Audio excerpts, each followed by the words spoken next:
Mahtab road स्थित Gunjan academy निकट में अवस्थित केआर रिहाब सेंटर पक्षर निःशुल्क फिजियोथेरापी कैंपर आयोजन कर आंठू अंटा बेक फोर्जन कांध मेरुदंड पक्षाघात स्नायु जनित पीड़ित अभिज्ञ डाक्तर द्वारा फिजियोथेरापी दि जाइए। साधारणतः लोक प्राधान्य देवा सहज और सुलभ मूल्य फिजियोथेरापी जोगाई देवा आमर मूल लक्ष्य बोली सेंटर प्रतिष्ठाता स्मरणिका कहिसेंती। नहीं जमा भाव ना कि गोटे होप थिला कि ये जगार जेहेतु दी तीन सेंटर अच्छी तो मुझे गोटे यूनिक देवी किसी भल देवी कम प्राइस रे देवी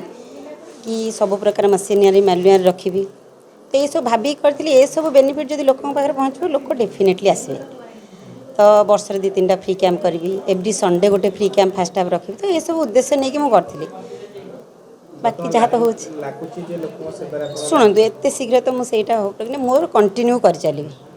लोक पाखे मो सेवा बास ये जहाँ भी अच्छी से बेनिफिट लोक पाखे पहुँचू। ये आम देख स्ट्रोक पेसेंट मानी तो सब प्रकार फैसिलिटी अच्छी आज मनकर गोटे नी सर्जरी है नी सर्जरी जिते डॉक्टर आम पाखु पठे दौरान डॉक्टर आम पाखु भी पेसेंट पठाऊँ नी सर्जरी पर पूरा लेंदी ट्रिटमेंट हुए जमी गोड़ तर भांगी हुए आम गोटे एमती मेसीन अच्छी सीपीएम जो कि आम पूरे आगे मशीनरी भांगू जी मेसीनरी धीरे धीरे भांगिया 60% होगा तापर आम मैनुआल देवु तापर आम चलेबू। तो सेमती जेकोसी प्रकार डिजीज नहीं कि आमर आसुँच फिजियो प्रॉब्लम तो तार सब प्रकार मशीनरी भी रखीचु मैनुआल भी रखीचु तो सेटा तो से बेटर कहे जहाँ भी तापर आमर डॉक्टर मैंने अच्छा से एक्चुअली सेवा मनोवृत्ति ही कर सेंटर मानक जाते देखिए 15 मिनिट भितर एटा लगा सेटा लगा सेटा लगा मैनुअल कर छाड़ किंतु आमर एठी तांकु सुईला बेला पेसेंस सहित गोटे गोटे मशीनरी दे सारा पर लोक हालिया जाए आम 10 मिनट बसैलु पुणी गोटे देले एमती करके आमर मिनिमम 1.5 घंटा लगुच जदि गोटे बैक पेन आस 45 मिनिट्स रखुचु कि 1 आवर आम कभर करछु कहीं लोकटा साटिस्फाई कि जाऊ यू भल हो पेसेंट जाई सारे आम बैड लक आम डकई पार्लुनी दूर जगह तो भल हो आम 4 मास 5 मास स्ट्रोक पेसेंट 2 जन गले स्पाइनल कॉर्ड इश्यू भी गोटे जाई सारे जोटा कि आम बैड लक आम शो कर पार्लुनी। ये गोटे बहुत भल सुजोग समस्त आम कटकवासी जो केयर रिहाब सेंटर ये दोलमुंडे आ स्पेशली गुंजन डांस एकेडमी पाखे जड़े माने डांस शिल्पी बा जड़े डांसर हेबा बेले जिते मनीषर केवल डांसर नुहे एक्चुअली समस्त बयस सांगे आजिकल बहुत यंग पिला मानकर भी बहुत कौन फिजिकल प्रॉब्लम एक्जाक्टली कहबिनी हाड़ गोड़ जनित जिनस होची जोटा कि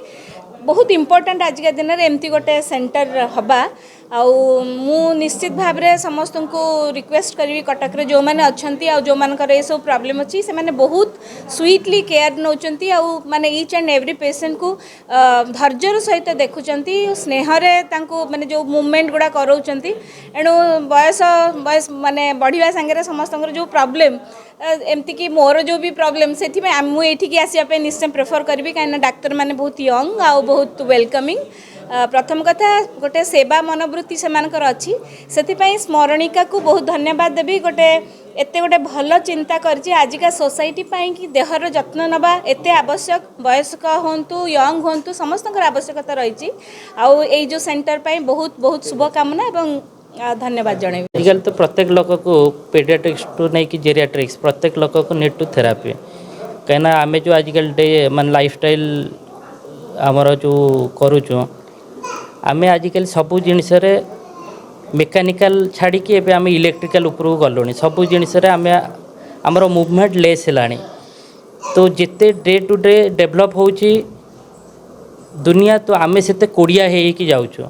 तो आमर लाइफस्टाइल से हिसाब से चेंजेस हो खाद्य हो कि मूवमेंट हो एक्सरसाइज हो ये सब लैक रोचे तो ताकू दृष्टि रखिक आजिकल समस्त को थेरापी दरकार है देखिए आजिकल पिला 30 वर्ष तार अंटा पेन हो मसल क्रैम्प हो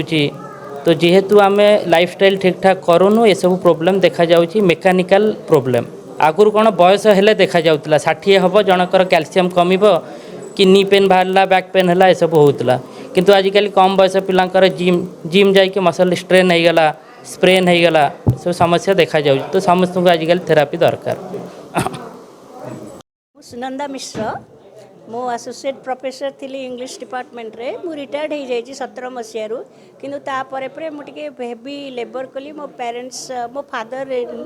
ବେଡ୍ ରିଡିନ୍ ଥିଲେ ତ ତାଙ୍କ ସେବା ଯତ୍ନ ବହୁତ କରିବାକୁ ପଡ଼ିଲା 3-4 ବର୍ଷ ଯାହାଫଳରେ କି ମୋର ବି ଟିକେ ସ୍ପାଇନାଲ୍ ପ୍ରୋବ୍ଲେମ୍ ଆରମ୍ଭ ହେଲା ବ୍ୟାକ୍ ପେନ୍ ବହୁତ ହୁଏ ଆଉ ମୁଁ ପ୍ରାୟ ଅଲମୋଷ୍ଟ ଇନଭାଲିଡ୍ ହେଇ ଆସୁଥିଲି ତାପରେ ମୋତେ ଏଇଠି ଜଣେ ମୋର ବ୍ୟାଙ୍କ ଅଫିସର ଅଛନ୍ତି ପ୍ରାଣବନ୍ଧୁ ବାବୁ ବୋଲି ସେ ମୋତେ ଫୋନ୍ କରି କହିଲେ ଆଉ ତୁମେ ଏଇଠିକି ଆସ ଇମ୍ପ୍ରୁଭମେଣ୍ଟ ହେବ ତାପରେ ମୁଁ ଆସିଲି ସ୍ମରଣିକା ମ୍ୟାଡ଼ାମକୁ ଦେଖା କଲି ତାପରେ ମୁଁ ପ୍ରାୟ ମେସିନାରୀରେ ମୁଁ ପ୍ରାୟ 3 ଘଣ୍ଟା କି 4 ଘଣ୍ଟା ମୋତେ କରେ ମନକୁ ମନ କରେ ସାର୍ ଆସନ୍ତି ମ୍ୟାଡ଼ାମ ତାପରେ ଅଭିଜିତ ଛୁଆ ଯିଏ ଆସିଛି ମାନେ ତାଙ୍କ ପୁଅ ଯିଏ ସେ ବି ଆମମାନଙ୍କର କରେଇ ଦିଏ 3-4 ଘଣ୍ଟା ମେସିନାରୀରେ ଆମେ କରୁ ତାପରେ ମ୍ୟାନୁଆଲରେ ସେ ସାର୍ ଆଗରୁ ଜଣେ ଆସୁଥିଲେ ତାରିଣୀ ପ୍ରସାଦ ବୋଲିକିରି ସେ ବି ମ୍ୟାନୁଆଲ କରେଇ ଦେଉଥିଲେ ଯାହାଫଳରେ କି ମୁଁ 1.5 ମାସରେ ପୁରା ଅଲମୋଷ୍ଟ କ୍ୟୁଅର୍ଡ ହେଇଗଲି ତେଣୁ ମୁଁ ବହୁତ ଧନ୍ୟବାଦ ଦେଉଛି କାହିଁକିନା ସେ ଗୋଟେ ଖୋଲିଲେ ବୋଲି ଆମ ଘରଠୁ 5 ମିନିଟ୍ର ରାସ୍ତା ଯାହାଫଳରେ ମୁଁ ଫଟାଫଟ ନିଜେ ନିଜେ ଚାଲି ଚାଲିକି ଆସିକି ଏଠି ମୋର ବେନିଫିଟ୍ ପାଇଲି ଆଉ ଗୋଟେ ଷ୍ଟ୍ରୋକ୍ ପେସେଣ୍ଟ ଯିଏକି ଇନଭ୍ୟାଲିଡ୍ ହେଇକି ବେଡ୍ ରିଡିନ୍ ହେଇକି ପଡ଼ିଥିଲା ତାର କେହି କେୟାର ନେଉନଥିଲେ ମୁଁ ତାଙ୍କୁ ଶୁଣିଲି ଯେମିତି ସେ ଏମିତି ଅସୁବିଧାରେ ଅଛନ୍ତି ବୋଲି ତାଙ୍କୁ ମୁଁ ଆଣିଲି ସେ ବିଲକୁଲ ଚାଲିପାରୁନଥିଲେ ତାଙ୍କ ହଜବେଣ୍ଡ ଆଉ ତାଙ୍କ ପୁଅ ତାଙ୍କୁ ଧରିକିରି ଆଣିଲେ ଏଇଠି ସିଏ ପ୍ରାୟ 3-4 ମାସ 2-3 ମାସ ଭିତରେ ନିଜେ ବାଡ଼ି ଧରିକି ଚାଲିଲେଣି ସେ ଚାଲି ବି ପାରିବେ କିନ୍ତୁ ସେ ଡରୁଛନ୍ତି କାଳେ ପଡ଼ିଯିବି କି ଏଇଠି ଅଛନ୍ତି ସେ ଅବିକା ବି ଅଛନ୍ତି ତେଣୁ ଷ୍ଟ୍ରୋକ୍ ପେସେଣ୍ଟମାନଙ୍କ ପାଇଁ ଏଇଟା ଗୋଟେ ବେଷ୍ଟ ମୁଁ ଏଠିକି 1.5 ମାସ ହେବ ଆସିଛି ମୋର 5 ବର୍ଷର ଇସ୍ୟୁ ହେଲାଣି ଯେହେତୁ ମୋ ହାତରେ ଫଙ୍କସନ୍ ମୋ ଆଙ୍ଗୁଠିରେ କରୁନଥିଲା ଯେହେତୁ ଖାଇପାରୁନଥିଲି କି ପାଟି କିଛି ନେଇପାରୁନଥିଲି ଏବେ ମାସେ କଣ୍ଟିନ୍ୟୁ କଲା ପରେ ମୋ ହାତରେ ପାଣି ଗ୍ଲାସ୍ଟା ଧରୁଛି ପାଣି ବି ପାଟି ପାଖକୁ ନେଇପାରୁଛି ସବୁକିଛି କରିପାରୁଛି ଯେହେତୁ ଆଗରୁ ନିରାଶ ହେଇଯାଉଥିଲି ଯେହେତୁ ମୁଁ କିଛି କରିପାରିବିନି ବୋଲି ଭାବୁଥିଲି ଏବେ ନିଜକୁ ନିଜେ ସବୁ ହିଁ କରୁଛି ଆଉ ବହୁତ ଭଲ ବି ଲାଗୁଛି ଆଉ ଆଗକୁ ନିଶ୍ଚୟ ଭଲ ହେଇଯିବ ବୋଲି ମୋର ଟାର୍ଗେଟ୍ ଅଛି ରଜ ଭିତରେ ଆଙ୍ଗୁଠି ହିଁ ଠିକ୍ ହେଇଯିବ ମୋତେ ମ୍ୟାମ୍ ବି କହିଛନ୍ତି ଆଉ ସ୍ମରଣିକା ମ୍ୟାମ୍ ବି ବହୁତ ଭଲ ଏମିତିକି ନିଜ ଭଉଣୀ ଭଳିଆ ବି ଦେଖନ୍ତି ଆସିଲେ ବି 1-1.5 ଘଣ୍ଟା କହିବେ ଆପଣ ଯେତେ ସମୟ ବି କରନ୍ତୁ ଆପଣ ମନରେ ସମସ୍ତେ କରନ୍ତି ସ୍ମୃତି ମ୍ୟାମ୍ ବି କରନ୍ତି ବହୁତ ଭଲରେ କରନ୍ତି ଆଉ ହାତରେ ବହୁତ କୋଅପରେଟ୍ କରୁଛନ୍ତି ବହୁତ ଶୀଘ୍ର ବି ଠିକ୍ ହେଇଯିବ।